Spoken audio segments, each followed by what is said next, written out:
are bringing you episode 7 of SoSoul Radio. I'm so excited to give you yet another visual take on the show. Thank you for the support. Thank you for the feedback. It is the fuel we need to keep going and keep bringing you this warm conversation that we hope can inspire your journey as well.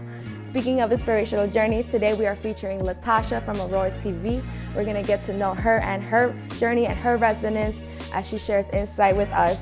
And I'm sure our listeners can really resonate with her message. Thank you again for the support and the feedback as we continue on SoSoul Radio, bringing you all the content you're looking for.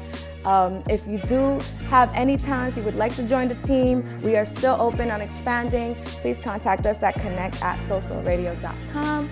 And thank you again. Blessings to everyone watching this. So yes, guys, we're here out in Brooklyn shooting with Latasha. It's so fitting because this is a woman of media, and I think it's just an affirmation for us to keep going on this journey as well. Thank you for being here. Thank you for inviting me. Of course, happy to have you, happy to know about your journey, happy to share insight with you.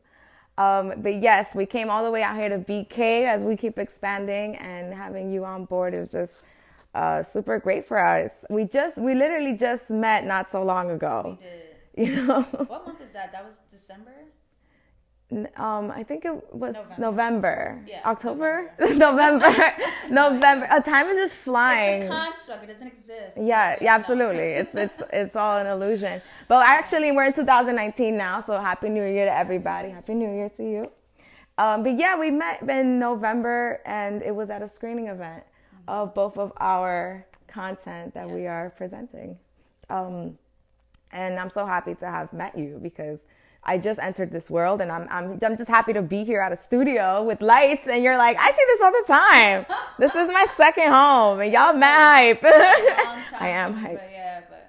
Yeah, I'm sure it did. I'm sure it wasn't just on some one day to the next, you know. But I knew you too. Let's talk about that. That's because true. Obviously you had that huge viral moment on the internet. Yes. You were teaching a room full of people about Godfidence. Yes. And that video resonated with me. So I was totally familiar with like your face, your vibe, your energy, your reach, all of that. So when you walked into that event, it was just kind of like, oh, I wanted to meet this girl. And it was such mutual like energy we had for each other. Oh, that's good. Thank you. Yeah. We're here on your show. Yes. We're here joining forces. And I'm just so happy to learn more about Aurora TV as well, because when I was at the screening, first of all, everyone that was presenting content at that screening had me just mind blown. Mm-hmm. Like, what? Like, you gotta shout out Civil and the Junction for even putting that together. Oh, that yeah. was an incredible night. It was for all the creatives and the People's Forum for providing the space and the resources, and of course the creatives on board. I mean, we saw like what I see is a future Netflix series coming out. I think you remember that one.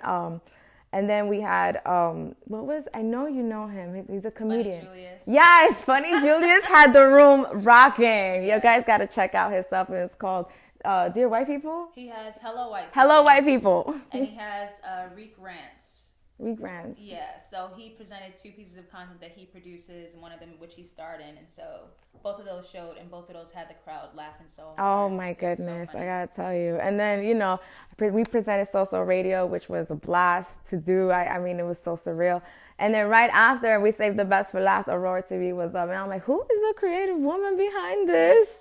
And she's just casually on there like, hey, guys. Yo, I was so nervous that night. I can do camera stuff all day. I can be in the studio, I can be on camera. When you put like actual people in front of me, I'd be like... Everyone's like, hi. Here's the thing, I gotta go, bye. Well, you did seem very comfortable. You were just like, well, here's our content. You know, we do this like XYZ, which Aurora is the... platform for Black indie content. I'm super supportive of it. So many creatives. I'm just so glad you're even leading this movement, you know. Like, your journey, I know, is resonant to many women out there. And it's not just women, but us people of color just digging into the media industry. But I know it wasn't always like this. I know we had mentioned, but we met at the screening event, which was a lot of fun. We didn't get to talk too much because it was a lot of mingling around. But we were able to meet a second time, you know, and I got to know her a little more as we were prepping for this episode. So, and she had mentioned to me that you weren't always planning to be a screenwriter. No, screenwriting is very new to me. I knew I always wanted to be in like performing somehow. I swore I was going to be a singer and signed to Cisco's music label. Listen, I'm mad at that, you know. I was like, I'm going to be Cisco's fucking solo star. Yes. I want to be Cisco's friend. I don't want to be. I'm good. I like try to tweet him, and I'm like, I used to love you so much. Where is Cisco? He's on Twitter. He's still on Twitter. Oh, he's definitely. And then I thought, out of college, I was like, I'm going to be a dancer because Sierra was out. Chris Brown was hitting it, and I was just like, oh, I'm going to do that. That's what's up, though. Easy. What? So you was like dancing out in high school, this was? College. College, I was like, I'm going to be a professional dancer. And then I went to like a professional dance class. I was like, no. Well, so you signed up at your college to take some dance credits, like some college credits in dance, or you went to another place? Yeah, in college they had like these like, I don't know, talent shows, fashion shows. I know. And me and my friends were always like pitching ourselves like, well, we dance. So like, can we get a spot in like whatever y'all are doing so we can dance? That's what's up. And like, we were so like serious about it. And then I went to like a real dance class and I was like, my back doesn't move that way. It's not going to happen. They were not doing what you were doing, I'm guessing. It's not going to happen. I can't. He was like bent, like lower, like backward, lower. And I was like, so dancing is no longer my passion. It's all good. Next? And then after that, I thought I was going to be a model. Okay. Lost a ton of weight, ribs showing, collarbone showing, and I was so proud of how skinny I was. But my thighs, you know when models have like that thigh gap? Yeah. Some chicks do have the thigh gap going on. It wasn't happening. My mama lives and breathes in my blood every day. My thighs will never go anywhere. I feel you. And so I got as small as I could get. I was very hungry, and I was like, I'm kind of over this. All right, so I mean, you truly have the high-end face for modeling. I haven't seen your dance moves yet, but I mean, from the sound of it, things didn't work out. But you were actually like pursuing, what were you majoring back then? Communication arts. Okay. So I was taking like PR and advertising and all the terrible, boring things. Web graphic coding. I was like, I don't know what this is. What language? I was like, I don't know what that is. Because when I started school, I was like, I wanted to do sciences. And then I did sciences, and I was like, this is terrible. You have to, like, kill pigs. Oh, no. And then the last 2 years, I was like, okay, no, I want to do something that's, like, not so heavy. So I picked, like, the most creative course they had, which was communication arts. Okay. But I didn't realize that they had, like a filmmaking, broadcast journaling, like, course. Oh, it branched off. My friend used me as her interview subject because she was in the journalism course. And my school had this whole TV studio that I had no idea about. I never even took the course. You were too busy dancing on stage. You was like, what TV studio? I totally missed it. And I was just like, and she's interviewing me, and I'm looking at the cameras and the lights. I'm like, this class is really fucking cool. What is this? That's cool. So the only course I was able to take was like one like film class where they taught you quickly like how to use a camera and lights, and you had to work in a group project, and everyone in the group was trash. Oh man, it always is. You always the only group in your group. God. It's the worst. Like y'all just chilling. I was such a go hard in school that I'm like, if you're not keeping up so we can get this A, like people are just so lazy. Oh, but that's cool that you saw it and you're like, I'm home. You know? Yeah, something in that class like clicked, and I was like, this is really cool. Like whether I was going to interview or be interviewed, like my friends were like interviewing me all the time for their classes, and I'm like, this is really cool. That is fresh. And so you guys would present it for the school, or just like launch it out there, or just have it as assignment? I don't know what that school did. Where is your content? We need to find this content. I would love to see some of that, like some college Latasha, like, so guys. The kids don't even know what a VHS is. The tapes are on VHS. Oh, no, it's a wrap for that. Oh, really? Nah, it's a wrap. We don't even have the technology to convert that anymore. They're just like, who? Yeah. What? They'll never see it. That's cool, though, but I like to learn about this, like, Latasha back then. Was this like in the 90s? Not to share your age, but I'm just trying to see if you was into the 90s feel. I know you were out in Queens, right? Yes, I'm a Queens. Killer Queens. Sam, we got Queens in the house. Out here, Killer Queens. But where I grew up in Corona. What about you? East Elmhurst. What? That's where I'm at now. Yeah. East Elmhurst. The neighborhood over the years changed so much. Oh, yeah. All my childhood friends went away. All the black folk are gone. Oh, yeah. So I don't really know East Elmhurst like today anymore. Because then I moved to like Kew Gardens. Now I'm in like Flushing. But you always stood in Queens. Yeah. Okay, yeah. I had 2 stints where I lived in the city. Both roommates I shouldn't say their name. Never mind. They were terrible. It could just be the city. I lived in the city too. I hated it. I had to grocery shop at Dwayne Reed. Yeah, that's the type of lifestyle out there. It's awful. I need the cat on the loaf of bread. Like, I need that for sure. Like, you literally go to a pharmacy to buy a tomato if you even find one in there. But when I lived out there, I lived by Delancey, and it felt like my day was like 12 hours long. I came right back to Queens. Mm-hmm. So, and seeing you stay in Queens, like, don't leave. There ain't nothing out there. Ain't no. I got love for all the other boroughs, but you're a Queens baby. You really developed the love for it. People look at me and they're like, Brooklyn, right? And I'm like, no. Well, everyone always guesses Brooklyn. Latasha and Brooklyn. Out here. Latasha from Brooklyn, and I'm Stefania from Miami. I'm out here. No, we were having a conversation on how our names are just mispronounced because just people don't get it. But yes, we're not Latasha and Stefania. Stefania and Latasha. But yeah, I didn't grow up in Queens, so I didn't get to see New York in the 90s, unfortunately. I grew up in Miami, which is super cool. But I do resonate with all the 90s flow out there. And I know growing up, maybe that had an influence in the way you were looking at media and the way you were looking at your inspiration at all. Yeah, I had a ton of incredible Black women to look up to. Like, when I turned on the TV, there was like En Vogue, yes, Queen Latifah, oh my goodness, MC Lyte, and Little Kim, Brandy, yeah, the 3LW, Martin, Living Single, like, yeah, it's so right, Mr. Cooper, Family Matters. We had so much Black media and like for music and film, and it just like I as a kid, like, it was just Blackness felt normal. Like, I feel like now, like, we have to fight for Blackness. You notice that? And back in the 90s, it was just like it just was like our style. I had a neighborhood friend. She was like my first girl crush. I loved her so much. Her mother used to do these like wicked like baby hairs on us, like with the toothbrush, and like I used to beg her, to my baby hairs in line, like.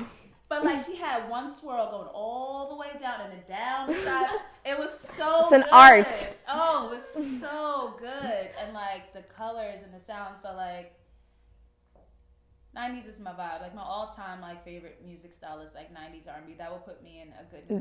They don't make them like they used to. The inspo is coming off from there now, you know, now that you see. I be listening to some songs now, some R&B songs, like, didn't this beat come out in like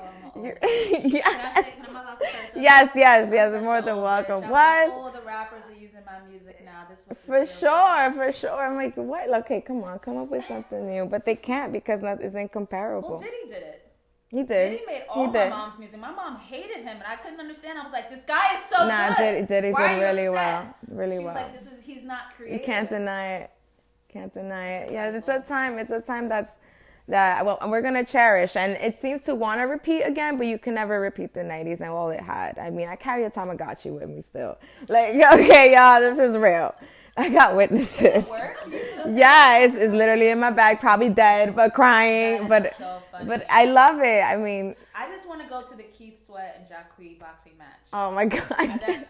I think it's fair. I think this needs to happen. This needs to happen for sure. Like, let's get it. Damn, Genuine.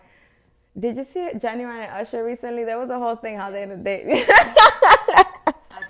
And as someone sitting here wearing a purple wig, they look terrible. I don't know what's happening. They look terrible. I'm not down with black men in perms. It just doesn't work. What's going on? It doesn't work. Like, this wasn't you in the. You remember? My favorite Usher video was when he was at the carnival with the girl. My Way. Oh my Lord! What? I was in that video in my mind. Was the villain.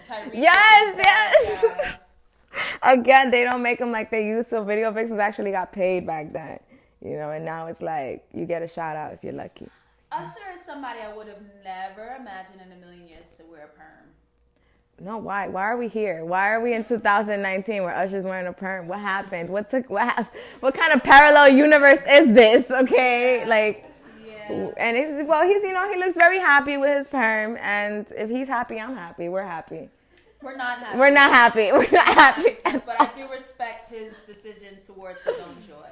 There we go. You know, it's nice to see our 90s mentors evolve as we evolve as well. So, but let's go back to Latasha. Wait, you didn't go to college in Queens though? You was out? No, I was right above the Bronx in New Rochelle. Okay, that must have been a little different. One car ride, one toll payment from the Whitestone Bridge, I was back home again. So it wasn't too far. And when you were done, you came right back home and to Queens? Yeah, I was broke.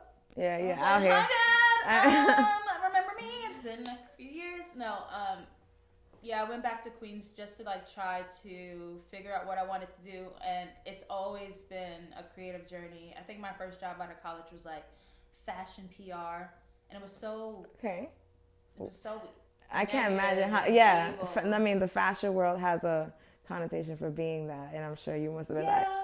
Battle of the egos. Yeah. Everyone wants to feel like the most powerful person in the room, and when you're the intern, when you're the assistant, when you're not ranked on this like career level or whatever, people assume that they have the right to disrespect you and humiliate you because that's just how it is, and like this whole culture of just like beating on the little people who you can't succeed without. Yeah, this little devil wears Prada thing needs to stop. Like, that's come exactly on, we that passed movie triggered me because I think I had just left the job maybe like a year before that movie came out. And I was just like, oh my God, my boss. It was terrible. It was absolutely like terrible. PTSD.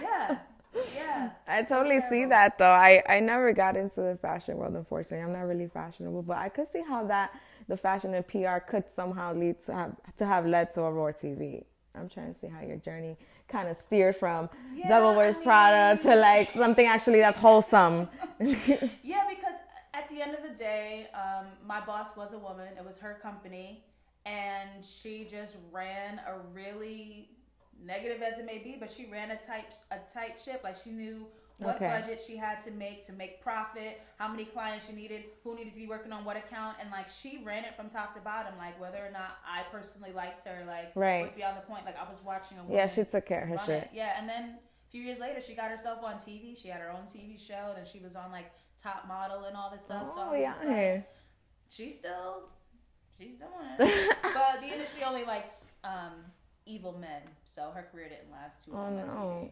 I noticed the industry really loves gay men too. As of like what I've been seeing, a lot of gay men are like, I'm gay, you're hired. Like, okay, we out here, you know, and shout out to that because I think it's about time. But it is something I've noticed. So you're here in the PR fashion world. How did Aurora TV come from that? God, that's light years away from each other. Oh, okay. So there's a whole nother book in the middle of this. Well, so after PR, I started my first brand, Dope Files, and that was an interview platform for underground talent in fashion and music. And so I went around all of New York City interviewing rappers, singers, fun. Indie fashion designers. Like, there's kids sewing in their rooms and like making these wonderful fashion collections. And like, I wanted to show that. And so that grew into like celebrity interviews and like Mercedes-Benz Fashion Week show coverage and VIP event show coverage. So I got to meet a lot of cool people. But I did it all myself, from like booking, location scouting, producing it, like being out in the field and actually doing it. What? One-man show, carrying all this equipment, meeting with PR. And so, like, I just met, like, a burnout. And, like, I will never forget this dream. I was just, like, fighting internally about whether or not I should continue this. Because this was really cool, but I was just so personally tired. No, yeah. Like, I had this dream. I was, like, it's going to sound so weird. I had this dream. I was, like, in a tree. And I was, like, I'm tired. I'm tired. And a voice was like, just let go. Go. Stop, for real? Go. And I was like, my God. Oh, my God. So what a dream. I'm done. I'm done. I'm done. I was like, I can't. Oh, God. And so I took some time off. Yeah, I took some time off, and then I got into vlogging because Trayvon Martin had happened. Mike Brown had happened. And so I really needed to, like, I was so full of rage. I'm full of rage this morning because the R. Kelly series just came out. Oh, Lord, creator. So I'm actually really full of rage. But back then I remember the same rage about Black people needing protection. And so I went to my vlog and I was just like screaming, angry, Black people are racist, X, Y, and Z. And I was dating someone at the time that was like, look, at the end of the day, you're trying to get into entertainment. If you're a Black girl being angry in a camera, you're going to have to figure out how you need to make that morph into entertainment. So that's when I started doing like comedy racism. Just like, you're like, all right, you want me to be funny about this? I will be. I'm gonna make the story in a very funny way. That's what's up. That's what's up. That vlog got really popular. I had like a ton of followers. Was this still Dope Files? Wait. No, I entered Dope Files. I think I entered Dope Files in 2014 officially. So I was from 2010 to 2014, and then 2014 I started vlogging. Okay. So I was vlogging from like maybe like 2 years with that. So with the vlogging, was it the same concept? Like you would go and interview people and share their viewpoints, or what? Because I'm not too familiar. Or what is it? Just you expressing your? Okay, that's what's up. But I mean, it was like graphics, photos, animation, music, sound effects. Like it was like a show. I made it like an enjoyable experience because we don't want to have to fight this fight. Mm-hmm. And so, how could I tell the issues while letting Black people like exhale? Yeah, I don't want to be angry in this rage all the time. Like that'll drive us absolutely crazy. Listen, whatever energy you're going to be spreading out, people are going to absorb that. So what are you leaving people with? You know, you want to leave them with the truth and the message you're trying to say, but you also don't want to drain them and leave them in a dark hole, because we may actually be strong enough to, you know, convey this message to others, but some people just absorb it and take it with them into a corner. So the fact that you're like, nah, I need to leave a little bit of more light, even in such a dark situation. I think it's almost crazy how well we're coping. Like, if you could wake up and see someone that looks like you be shot dead, and then get online and people are like, who cares? And then October comes and they wear that dead body as a costume. Yeah. And then you go to work and people are like, Trump, but Black people are crazy, those fucking thugs. Mm-hmm. That can drive us crazy. No, for sure, like, for sure. It's a full psychic attack. Our resilience to just like going through our normal day to day while taking these traumatic mental attacks in any moment it can happen. Absolutely. I just, the resilience is there. The resilience is there, absolutely. And I think it's because we're supporting each other. We're trying to support each other using the internet, you know, using these social media platforms. It's like, okay, I'm not alone with this rage, and some people are trying to get past it like I am. You know, I think that helps me in seeing that I'm not the only one here. You know, as much as there is dark, there is light. Mm-hmm. So you were here vlogging, expressing your opinion, being hilarious, I'm sure, effortlessly. And I'm sure you got a lot of feedback and support on that during the time. Mm-hmm. And I think I was vlogging from Trayvon Martin on until Mike Brown. And then when Mike Brown happened, I was like, I need to say something bigger. Like this vlog feels too constricting. Like, how can I tell a bigger story? And so that's when I started dreaming up of like, maybe I should do like a web series. Maybe I should like try to do a project. It's like you're just following the breadcrumbs. Yeah, and the person I was dating at the time I was like, I don't have any money. I can't do a web series. It's impossible. He was like, you don't need money to do a web series. I was like, wow, you're the craziest person I've ever met. You don't make any sense. Why is your mouth moving towards my face? I hate it. He was like, no, I'm serious. Like, you don't need any money. Just go out and see who wants to work. And that's exactly what I did. Uh-huh. I made a web series for no money. Shout out to homie. I mean, you're here completely like, nope. And he's like speaking the truth to you. Like, look, what are you doing? He really was incredible for that. He was the reason why, like, I actually had the idea to make my vlog from angry to comedic and like thoughtful. Yeah, good. And then he was the one that was just like, you can do it without, you know, tangible resources. Like, you just start moving towards it and like things will fall into place. So that completely credit him for. That's what's the up. Other things. Listen, at least we got something good out of that bag. Okay. Right. So that brought me my first series, Sit Black and Relax. Okay, yes. Sit Back and Relax. Which we saw at the screening and it was awesome. Yes, oh my goodness gracious. Season 1 came out in 2015. It's streaming on Amazon Prime. And my lead, Shakira Demessier, is a brilliant comedic actress who also sings, and she's so incredible. We had a rough start. It was terrible. I don't know if y'all have the time. It's all good. We had a rough start, but then we found better crew along the way. Lou Blackman, who's my DP, who's been working with me for 2 seasons. He's incredible.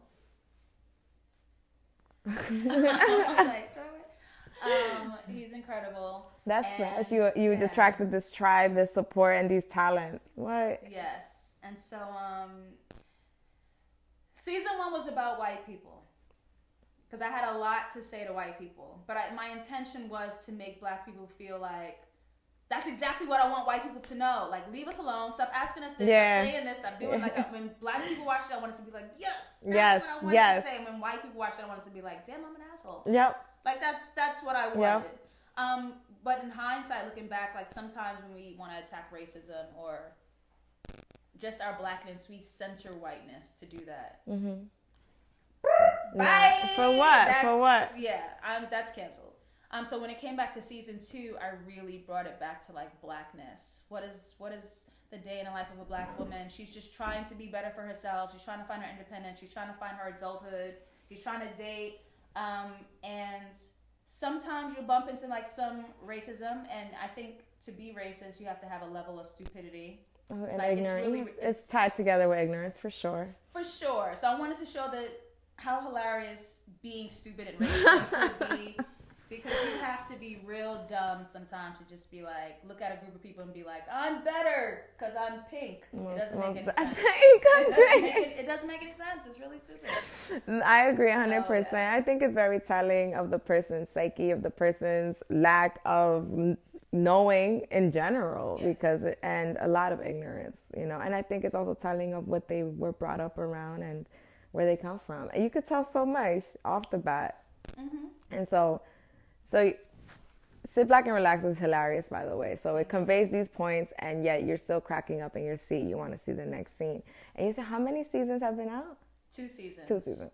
5 episodes each. Okay. And you feature the same talent on each show, or like do you switch it up? So we have the lead, who is Shakira de Messier. For season 2, we have Melanie Ennis, who is like a plus-size fashion beauty model. She's incredible. And Sit Back and Relax was her first acting gig ever. Really? She slayed it because the series had so many lines. I don't know how actors do it, but she came in, she knew every line, she was incredible. And it was really important to me to show like different body sizes. Like she's tall and plus size, and like when those hips hit the camera, I'm like, yes, yes. I mean, the audience that is resonating with this content is just, it keeps multiplying because you're able to give the opportunity to these women to present themselves here. And like looking at her, like her body and what, plus size women are encouraged to feel like, aspire to skinny. No, fuck that. Mm-hmm. Like, we off that. Yeah, it's sexual and confident, and she just exuded it like everything. Yes. She just had every mark. That's what's up. So yeah. So you have Sit Back and Relax. Well, that was the first one when Aurora TV came to you and you started, or did you pick up other ones, or was this just, because is it like your longest running one so far? Because I know it's like your baby as well, Sit Back and Relax. Like you. Sit Back and Relax is my baby.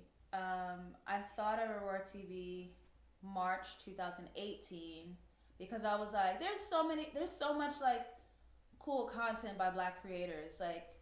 Where can we like find it? Where's the hub? Yeah, you have to like find like film festivals, or you have to like, your friend made a thing, so you watch that, and like they're just so spread out. Yeah, it's true. Something on YouTube, you don't have something like, you have to Google like Black web series and try, and it's really hard to like find them. So under one roof. Yeah, so I wanted somewhere where like it could just be under one roof, and like if you want to find like cool Black indie short films, web series, you would go to Aurora TV, because Hulu and Netflix and HBO and all those streaming platforms, like they want the big stuff.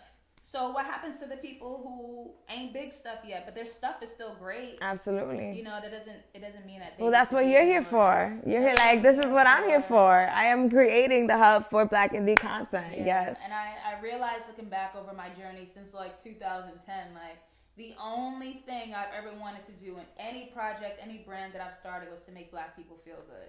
That's what you're doing. Only intention ever. You're providing the opportunity and you're feeding the dream, and the universe is very, very aware of that, and it's just going to multiply that for you tenfold. And so even at the beginning of your journey, when you in which we all do, we all look at a dollar sign, and then that's it. That's the end of our journey. And why should it be, when so many companies around us right now that we're using, so many inventions around us that we're using right now, they didn't let that stop them. They didn't let the dollar sign stop them.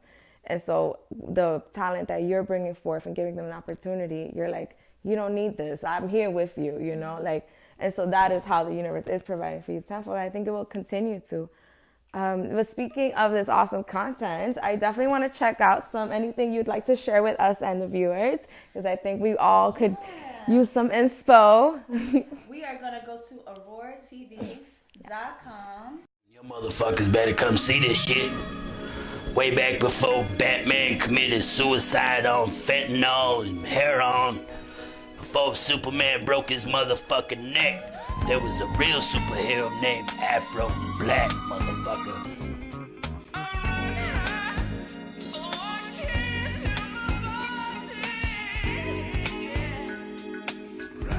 So we just watched Afro Black, and that was awesome. I'm so glad we did. There needs to be more content like this out here. What? Like I was saying, the actors look like they enjoyed their part way too much. Oh man, the soundtrack was ill. It looked so well done. Jeez, like the setup, it looked completely like it was. That's what I'm saying. Like Black creatives are like out here making great quality content, great writing, acting, curating their own music and scoring their own movies. And we don't get to see that unless they hit it big. And that's such a long road, and that I don't think that's fair for everyone who's working so hard. I want to help them be the spotlight to get their work out there. Most definitely. Like, and whoever does hit it big, like there's a whole story behind that. You know, that is just as important. You know, because without it, they wouldn't be here. So, and it's great to see someone's journey from the beginning. Like, what? It's the most inspiring. The journey is the destination. You know. So, speaking of that, and all of these wonderful affirmations we've been just collecting upon getting to know Latasha. I want to get to know more about the fact that we've seen your journey, and you've been so resilient throughout it all. You didn't let a dollar sign stop you. You didn't let fancy fashion PR world stop you, and you didn't let even your own doubt stop you. Like that to me is the significance of spirituality and the significance of a higher faith. Like to me, spirituality isn't just meditation and stones and picking up a mantra book. I think it's that talk you have with yourself before you go to work in the shower. It's what you tell a kid that you just met to follow his dreams, and the resilience that Latasha has shown throughout her journey, whether it's been herself or maybe even hereditary. I mean, I want to know about if there were times where you had to reach for like a higher faith in yourself or in anything that maybe was taught to you growing up. So growing up, I was introduced to the church. We originally were Jehovah's Witnesses, and I almost ate a cracker off the tray that they were passing as kids. I didn't understand, like, why are they passing food and we're not allowed to, like, eat it? It didn't make any sense to me. I was the opposite. I was like, can I get one? Because I was trying. What is that? I didn't know what it was. I took one, and then my mom was like, don't, oh my God, don't do that. And I was like, and then from there, we were, like, going to, like, Black Baptist churches in the neighborhood. Shout out to First Baptist Church. Out here. I kind of got away from religion because my high school boyfriend was extremely religious, and I used to go to church with him all the time. And one of the preachers was on the pulpit denouncing homosexuality, and I remember never wanting to go to that church again. I just don't believe in being bigoted because you go to a power that tells you how to love. That doesn't make any sense. That's not a powerful power in my eyes. It doesn't make any sense. I find a lot of trauma coming either from the Black church or it's being supported by the Black church, especially speaking about this whole R. Kelly thing, the way preachers get behind this man, knowing all of the information that they do. And how they treat gay people. A lot of people on the pulpit treat gay people. That's not something I can quite get behind. So I kind of, and it's not like my family was like religious, but the foundations, I guess, for what I believe in, the majority of the time does come from a Christian background. But I have been expanding into learning what do Muslims believe in, what do Buddhists believe in, what do witches believe in. Yeah. And I think about how Black people even have come to know Christianity was through violence. Yeah. And if you are Black and brown and you do something else spiritual, it's called voodoo and it's shunned and like. Or it's called like indigenous or right. It's called witchcraft and Right. And I think about how colonizers do like grave robbing, and they take bones, and they do all this weird shit to us just because like they do like all this weird shit.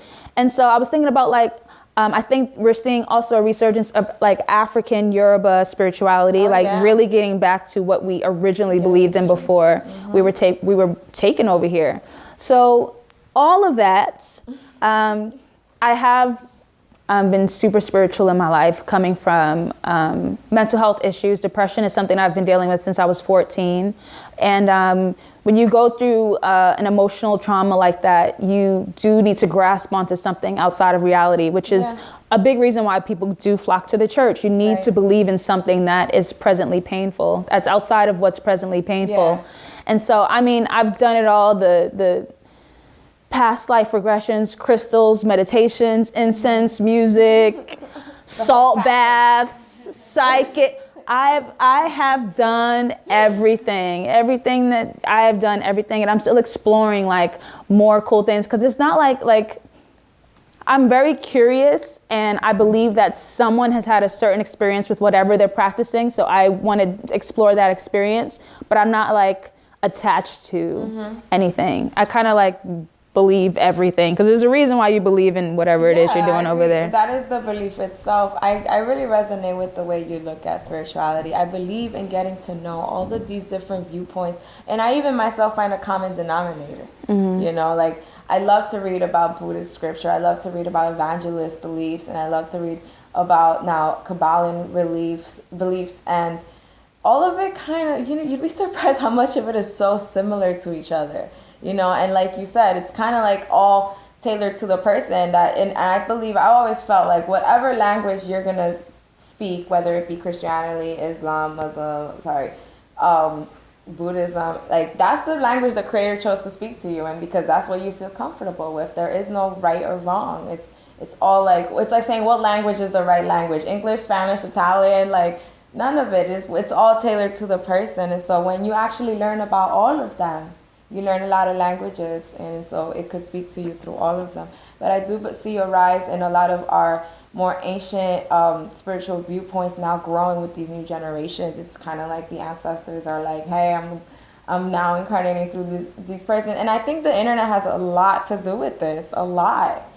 Media, internet. Yeah, it made it more accessible. The information is way more accessible. You don't gotta just like grow up into this church that is telling you, oh, this is wrong, and then you're here like battling yourself, like, wait a minute, what? I believe in this high power, but this don't sound like a higher power. This sounds like a judgment, and it's exactly what it is. So now you no longer have to, because a lot of people grew up in that, and that's it. That's all they knew for the rest of their life. Us, like, because we live in an age of information and creation, we don't have to stay stuck in that. And then people, you see old grown women, grown men that you saw fell into that trap, and they had no way out, you know. So I think thankfully, you know, there is that information available to us, and you just seeking it all and kind of getting a little bit of everything is your spirituality. Like there is no definition. It's whatever you make it, you know. So thank you for sharing that with us, you know, because that is also that I think a lot of people will resonate with. You know, it's something that I don't think is spoken a lot in this kind of industry or in this kind of field, and yet everyone has it on the back end, you know, somewhere, somehow, some way. I do want to make clear, though, that spirituality has to be used in a way that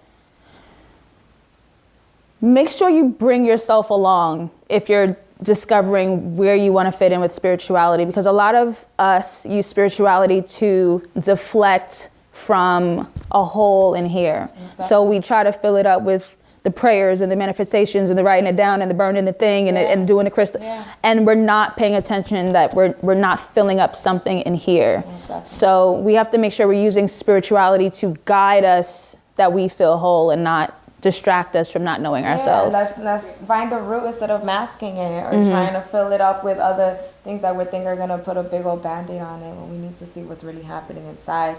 I think that all ties in with your psychological viewpoints and your own mental health. That's all one big package, you know.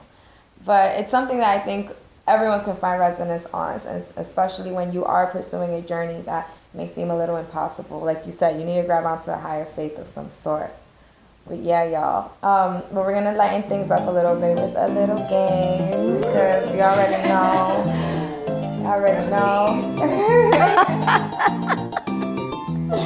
She don't know what the game is. I have no idea. She has no idea. Nobody here does. Only me, only Alan and I know what the game is. Alright, so, you know, it comes to one of my favorite segments on the show, and it's when I get to see the guests for who they really are. The truth behind it all, you know. And honestly, I partake in this too, so you get to see the truth behind me. So this game doesn't really have a name, but I'm just gonna call it. It's like a personality test. No. She's awful. Get her out of here. No, you've been wonderful. This is a word game, so I'm just gonna call it the word game. And in this game, I have a list of words in front of me, and I'm going to say a word, and you have to say the first thing that pops into your head. Okay. Okay, so it's the first thing that pops into your head. You cannot think about it. If you do, I'll just give you the next word right away. Yeah, and we'll take turns. I'll do it. So Latasha should do it back to me, and we're gonna see what's going on in the subconscious mind. So it's going to be the person, place, or thing, and you're just gonna say the first thing. We'll do a couple of rounds, and then we'll flip it back. Okay, so okay, I'm never. All right, ready? Okay. Turkey. Ham. Language. English. Pets. Cat. Bat. Dog. Chair. Sit. Whip. Slave. Rock.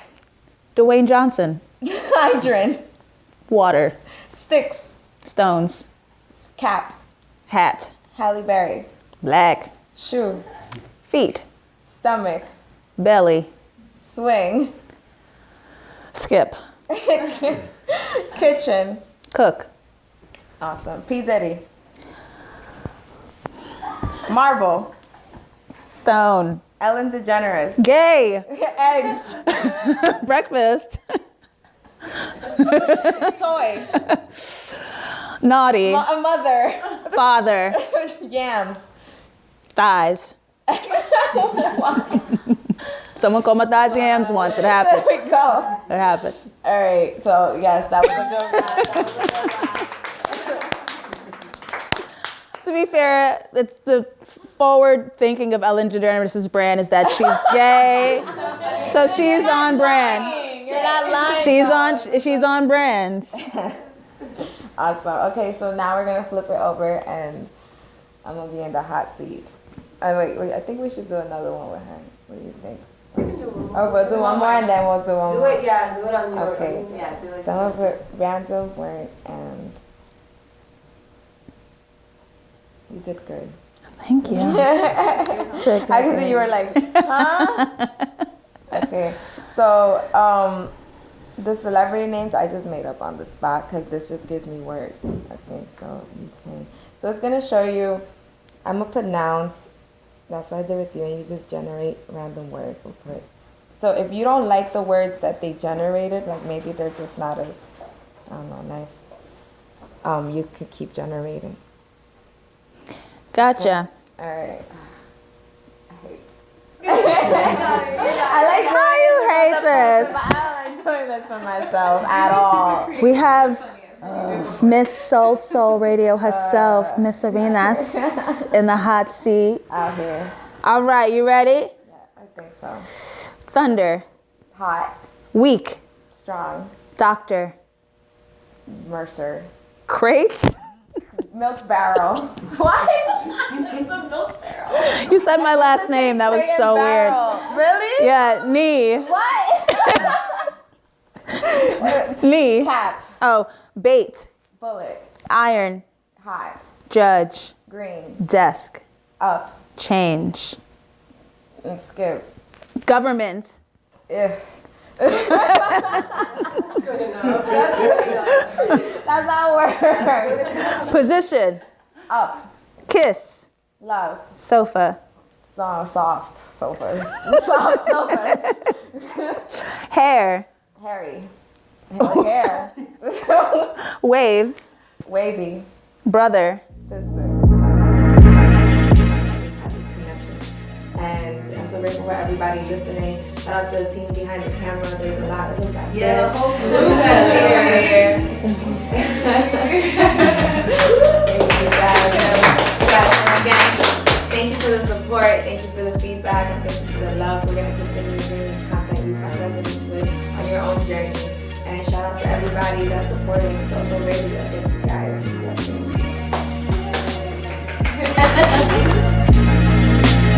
Blessings.